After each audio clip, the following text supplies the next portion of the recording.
एक बार की बात है, रामपुर गांव में रूही नाम की एक लड़की रहती थी। वह देखने में बहुत सुंदर थी, लेकिन उसकी एक आदत खराब थी कि वह खाना खराब करती थी। वह ज़्यादा खाना लेकर खाना फेंक देती थी। कुछ समय बाद उसकी शादी हो गई। उसकी सास ने उसको तिजोरी की चाबी और बाकी सभी जिम्मेदारी सौंप दी और बोला कि वह अभी तक अच्छे से घर चलाती आई है, अब रूही को सही से घर चलाना है। रूही ने अपनी सास की बात तो कबूल किया। रूही उसके बाद अपने पति से बार बार कभी चीनी, कभी चावल और कभी दाल मंगवाती थी। जब उसकी सास को इस बारे में पता चला तो वह रूही को बोली कि तुम महीने भर का राशन एक बार क्यों नहीं मंगवाती। रूही ने बताया कि वह एक साथ मंगवाती है, लेकिन वह कम पड़ जाता है। रूही की सास ने इसके बाद पता लगाने के लिए राशन कहाँ जाता है रसोई में थोड़ी नज़र रखने शुरू कर दी। कुछ दिन रसोई में देखने पर उसको पता चला कि रूही ज़्यादा खाना बनाती थी, जिससे बहुत सारा खाना फ्रिज में पड़ा रहता था। उसने रूही को खाने की अहमियत के बारे में सिखाने की सोची।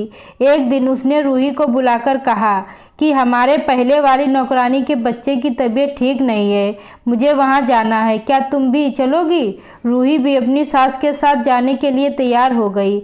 अपनी नौकरानी की बस्ती में जाकर रूही की सास ने कहा कि मैं अभी रास्ता पूछ कर आती हूँ। इसके बाद रूही वहीं खड़ी रही। रूही ने एक घर के अंदर देखा तो एक छोटा बच्चा भूख के कारण रो रहा था। उसकी माँ ने अपने अनाज के सभी बर्तन देखे, लेकिन वो खाली थे। यह देखकर रूही को रोना आ गया। कुछ देर बाद उसकी सास आई और उसको अपनी नौकरानी के घर लेकर गई। नौकरानी के घर जाने पर उसका लड़का बीमार लेटा हुआ था। जब रूही की सास ने बीमारी का कारण पूछा तो नौकरानी ने कहा कि वह एक घर से बचा हुआ भोजन लेकर आई थी, लेकिन उसको नहीं पता था कि वह खाना खराब था, जिससे उसके बेटे की तबीयत खराब हो गई। यह कहकर वह रोने लगी। कुछ देर के बाद रूही और उसकी सास अपने घर आ गए। घर आने पर रूही अपनी सास के गले लगकर रोने लगी। जब उसकी सास ने कारण पूछा तो रूही ने बताया कि मैं खाने को कितना बर्बाद करती थी और किसी को खाने के लिए 2 वक्त की रोटी भी नहीं है। उसने कहा कि अब से वह खाने को कभी बर्बाद नहीं करेगी। रूही को खाने की कीमत महसूस होने पर उसकी सास खुश थी।